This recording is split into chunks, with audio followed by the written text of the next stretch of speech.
Welcome folks to Plumbing with Tim. Today we are on location at a rental in the north part of town.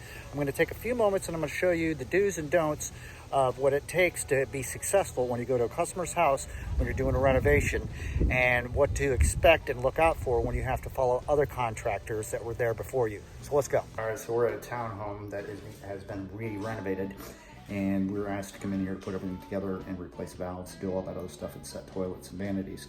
I'll show you a couple things we've already done. I had to replace these valves for the laundry, but we had to cut this out because it was the original style with the nuts up underneath there, and solder them back in with female adapters. And then the handyman's gonna put the drywall back in. Now onto the toilet.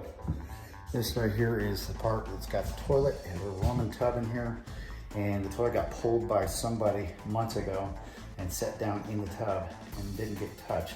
Now they put the tile and stuff down on the floor, and we had to set the toilet and we show what's going on. There's Roman tub. Toilet we've been sitting down in here. So we lifted the thing up.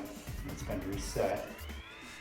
Unfortunately, there's blue cleaner in the back of here. That's a no-no. And over the months, that water has turned it to gel. Look at that.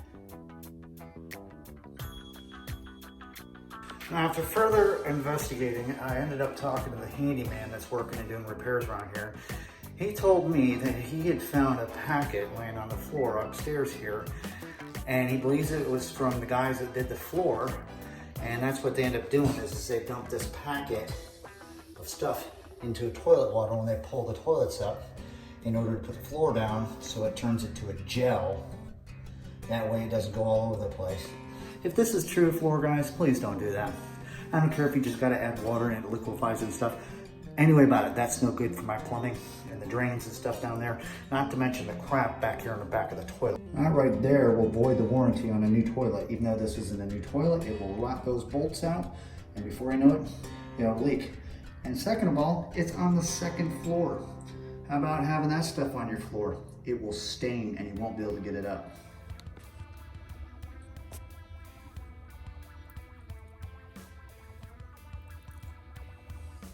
Yeah, it's like a gel.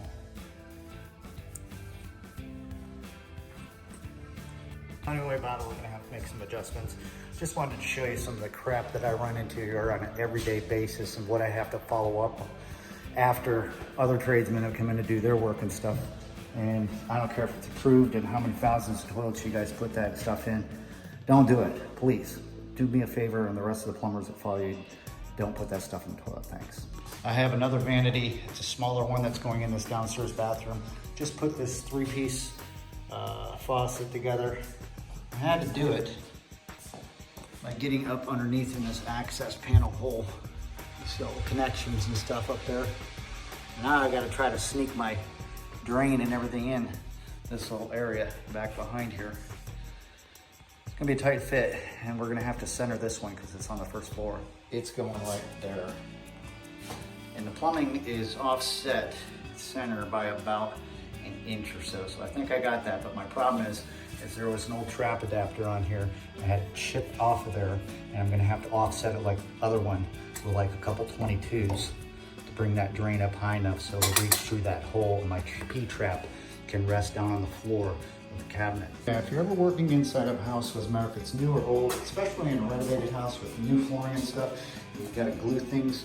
Make sure to put your glue and your primer inside of a bucket. That way there's no accidents, nobody's gonna kick it over, and now you get a mess and you're paying for damages. There are two more tips when it comes to renovating homes and the plumbing thereas. You're working around nice new cabinets that are white and stuff, wear rubber gloves. So you're not dinging it up, putting fingerprints. Watch your steel-toed boots, kicking it. You don't need to give them an excuse to not want to pay the bill after ruining your new stuff. Second of all, as nice as this is, I got no room back here, so I have to work with what I have with this cabinet. And this stuff was all ordered online. And I found out that we had to make different plans for the plumbing. And luckily, we didn't have to relocate the plumbing and open up that wall. We would have if we would have had to, but in this case, we're working around it.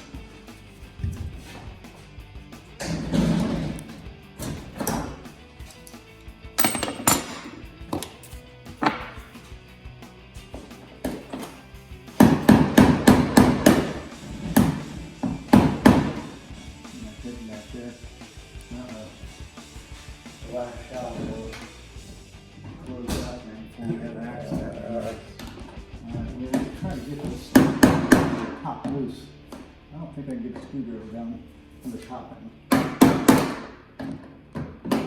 Yeah. Let's see what we got here. If I can get this thing in here, I don't know if I'm calling it. There we go. Now we can take that thing out of there. All to put a vanity in. I'm going to do this and scuff that cabinet up. I don't want to end up paying for that cabinet. Still got one on the bottom too, so I'm going to go ahead and take care of that. Alright, got the door off the hinge. Let's see if we can get this darn thing in here now. No mistakes, no problems, no scuffs. Just like a plug. We got it in place, and you slide it that direction. I'm not scuffing the floor up. This is a non-scuff surface. And there's pads underneath the bottom of this cabinet. Just like that.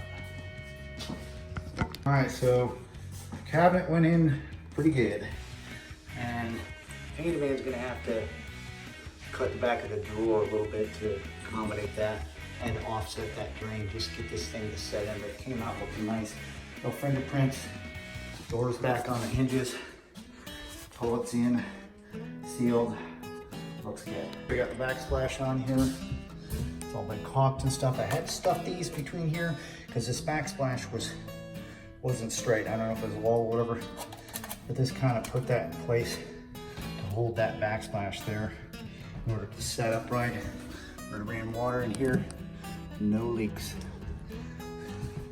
And then our crappy toilet that's got all the nasty coloring and discoloring in it. It's been mounted in the blue stuff. Don't put that stuff in your toilet. It'll ruin it. Good to go. No leaks. Well, hey, that's all the time we have for today. It took us from 9:15 this morning to 4:15 in the afternoon. Some of you guys might be more speedier, but there was a lot of details that had to be taken in consideration and stuff. And everything was white. I didn't want to leave grease marks and boot marks on things. And this lady's spending a lot of money on good work. That's why she called us. Everything came out great. I had to make some modifications to the plumbing in order to get those vanities put in there and all that stuff. But in the end, it all worked out and everybody was happy. Hey, if you got any questions or concerns or comments, leave them down below. And I really appreciate the heck out of each and every one of you guys stopping by. Don't forget to subscribe. Till next time, this has been Plumbing with Tim. Keep plumbing.